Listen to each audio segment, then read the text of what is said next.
Hi guys, what we're going to do today is talk about data types in Python. So what data types are is they're basically the types of data that we can store in variables in Python, and there are 5 fundamental data types that you need to know. First one is a string.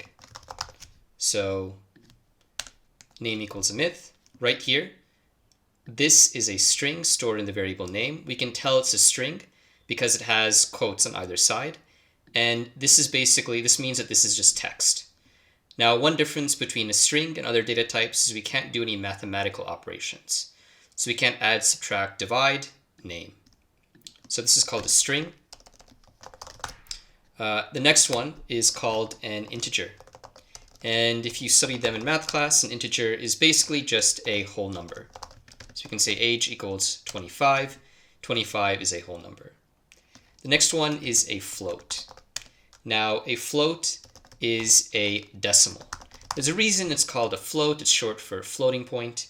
We're not going to go through that now because it's not really that important. But this is an example of a float. Next, we have a Boolean. A Boolean is interesting because it can either be true or false. We use this to allow our programs to make decisions. And like I said, the values can only either be true or false, nothing else. And our last one is a character. So characters are actually just individual letters. So for gender, for example, we can say M for the male gender. A string is made up of many characters. Those are our 5 data types. Now let's explore those more deeply. And what I also want to do is explore something called casting, which is basically just changing a variable from one data type to another. All right, so let's get started. The first thing I want to do is I want to compare a string and an integer. Now let's look at a variable that is set to a string of 5. Now notice that this has double quotes, so this is a string, this is text. We can't actually do any mathematical operations. And we have another variable, which is actually just set to an integer, and we can do mathematical operations on this. Now, just to see what happens, we're going to set both of them equal to each other. So we'll have c equals a plus b, and then we will print c. Let's see what happens. So here we get an error. It says can only concatenate string, not int, to string. Basically, they don't play well together. So if we really want to get an acceptable result, we need to change this to an integer. And if we run this, then we get 10. So that's the difference between a string and an integer. Now what I want to look at is I want to look at the difference between a float and an integer. Okay, so if you remember, integers are whole numbers. Floats are decimals. So basically, this age would be an example of an integer. We'd say age equals 22. Float would be something like this. Now, what I want to do is I'm going to use casting now, which is changing from one data type to another. And I'm going to create a variable called price equals 22.05. And what I want to do is I want to turn this into an integer. So we're going to create another variable called int price, and we are going to set it equal to int parentheses, and then inside of that price. And we're going to print the result. So we're going to print int price.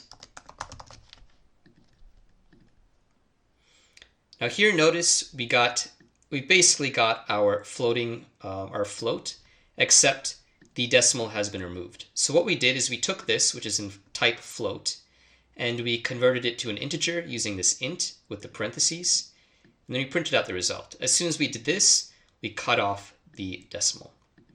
Now let's say that we have price 22.05, which is a float, and we've got second price equals 32, which is an int. And we decide that we want to add those together.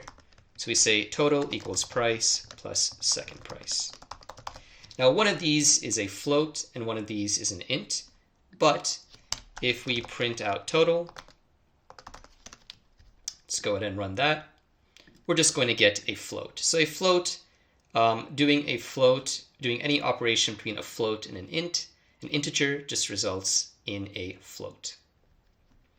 Now one other thing I want to show you is what we can do right here is, so we know this is a float, but how do we really know? What we can do is we can do print, and then we can do type with 2 parentheses. You always have to make sure that there's pairs of parentheses. We have parentheses right here, and here we've got parentheses. So we're going to have type, and we're going to put this variable right in here. All right. So let's go ahead and do that. We'll get rid of this for now, and let's run that. So right here we can see we've got a float.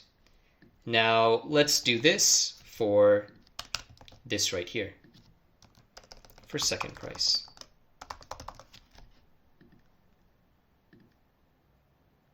We can see we've got an int. This is our int, this is our float right here. Now one thing that I do want to really hammer home is that in Python programs, each line of code is run sequentially. So we run this line, and this line, and this line, and this line, and this line. So for instance, if I try to run this right here, if I try to use the variable second price up here, it's not going to work because we didn't create second price until we got right here. But that's kind of an aside. Anyways, now that we've played around a bit with floats and integers, let's look at floats and strings. Now remember, strings are text, and they're often used to display information. So there are certain instances where we will want to take numbers and convert them to strings. So let's say that we have another bank balance of 312.41, and we want to convert this to a string. What we need to do is we'll just create a new variable called str, short for string balance, and then we're going to type str with 2 parentheses. And in here, we're going to put our bank balance. We'll print out str balance, and we'll go ahead and run that. So we've got this. Just to confirm it is indeed a string, let's do type like we did before. Make sure to match our parentheses, and then print out the result right here, and we get string. Now the last one that I want to look at is a Boolean. So we haven't gotten to this yet. We will soon. I'm going to create a Boolean variable called isSingle equals true. And I'm going to use something called an if statement. So I'm going to say if isSingle, then print go on a date. So basically, if this is true, we're going to do this. Let's go ahead and run that. So we print out go on a date. But if we change this to false, we get nothing. All right? Because isSingle is false, so this won't allow us to print this. That's an example of how Boolean variables come in handy. Now that we've done that, let's do a few exercises. First one is exercise 1. So we're going to create a variable called price and set it equal to 33.92. And then we're going to convert it to an integer and print out the result. Now, I encourage you to pause these videos, do the exercise, and then look at the solution. For now, let's go ahead and answer the question. What we're going to do is we're going to set price equal to 33.92. And then we're going to say, we can say int price equals int. Remember, we're casting here, 33.92. And then print out, it's not int prints, it's int price. Then print out int price.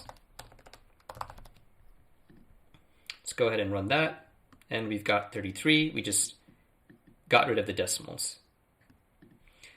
Now let's do exercise 2. Exercise 2 is this right here. So we're going to create a variable called percent and set it, and set it equal to a string representing the number 25. So remember, with strings we need double quotes. We're going to convert that string to an integer and store it in a variable called int percent. Next, we're going to multiply int percent by 2. And then we're going to print the result and print out the type of int percent. Now again, I encourage you to pause this video, do the exercise, and then come back and see the solution. So what we're going to do first is we're going to create percent, and we're going to set it equal to a string representing 25. Now we're going to convert that string to percent with int 25. Once we've done that, we're going to multiply int percent by 2. So we can just create a variable called multiple, and we can say int percent by 2. We're going to print out the result, and then we're going to print out the type of the result. So we're going to say print type multiple. Cool, we got 50, and we got our type right there. So that's it for data types. This is a crucial concept. If you didn't understand anything, I'd recommend that you go back and review the content and or ask questions in the comments. If you've enjoyed this tutorial and you found value in it, please make sure to like and subscribe to this channel. Stay tuned for the tutorial on input and output statements, and have a nice day.